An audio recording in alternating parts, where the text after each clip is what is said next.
one of the things that I wanted to mention earlier in the week, a couple of days ago, it was released, it was announced that the Nobel Prize for Economics was given to Oliver Hart and Bent Holstrom on contract theory. And there's, two kind of interesting things about this. The first is that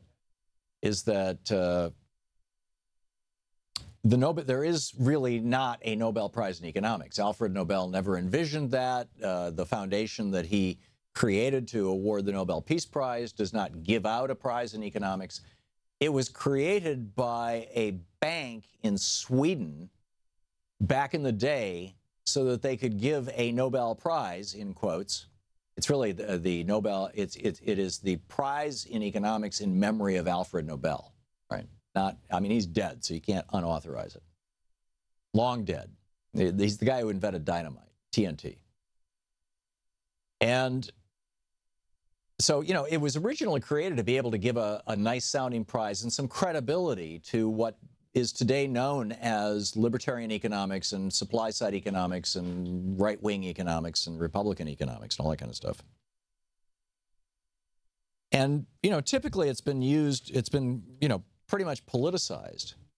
But here's what's interesting. This year's economics prize in memory of Alfred Nobel, and it's interesting, the only news agency that I've heard actually accurately report that, by the way, the actual name of the prize was NPR, for what it's worth, and me. But what they gave the prize for was a couple of guys who pointed out that privatizing things is stupid.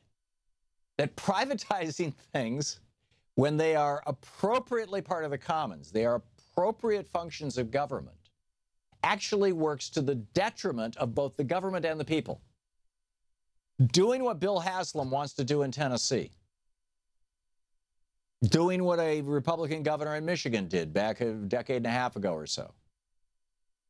Doing, what Republicans all across the country have been, plugging and pushing and hyping. Privatization. Doing what Gary Johnson talks about. This is, it's kind of he throws it out as privatization is always better. But clip number 2, Danielle, here's Gary Johnson talking about this. Listen. Should President Obama's health care plan be repealed? Yes. Gun control sounds terrific, but at the end of the day, I think it makes this country less safe. Minimum wage is much to do about nothing. I look forward to that one. Just like every aspect of life, private can do it better than public. I do advocate eliminating income tax, corporate tax, eliminating the IRS. I don't know exactly what you mean by that. Yeah. So they've intersliced Bernie kind of commenting on Gary Johnson. This is from the Democratic Coalition Against Trump, this video. But this is The Guardian Larry Elliott in The Guardian wrote a piece about this so-called Nobel Prize in economics. And he writes, this matters because there are too often conflicting forces at work when a government decides whether it should run its own services or whether it should privatize them. Improvements to quality and cost reduction. Hart's work, and he's talking about Oliver Hart, one of the 2 economists who won the prize. Hart's work shows that if the government's main priority is to improve quality, it should retain control, since private providers usually have too strong an incentive to cut costs. This can result in an unacceptable drop in quality.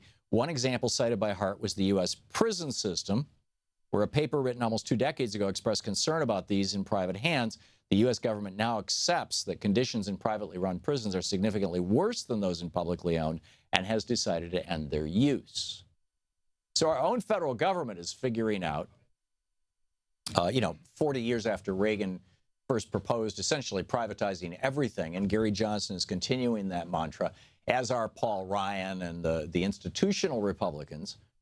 And there's no doubt there's many areas where Donald Trump would say privatize it too, although he has broken with the Republican Party, which I find is fascinating, to say I'm not going to privatize Social Security or Medicare. Trump got this is an important thing to remember. Trump got the Republican nomination by taking Democratic Party positions, opposing free trade deals. Every single free trade deal has passed Congress. has been opposed by a majority of Democrats in the House, opposed by a majority of Democrats in the Senate, and supported by a majority of Republicans in the House and a majority of Republicans in the Senate. You wonder why Paul Ryan is upset with Donald Trump? Donald Trump wants to maintain Social Security, and he wants to and he wants to kill the trade deals. These are Democratic positions. In fact, these are positions that Hillary Clinton is taking.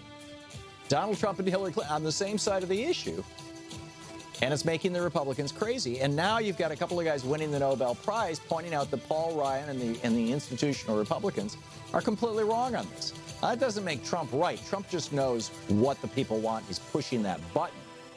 I mean, it doesn't mean that he's truthful about what he's going to do. After all, he is a Republican. You're listening.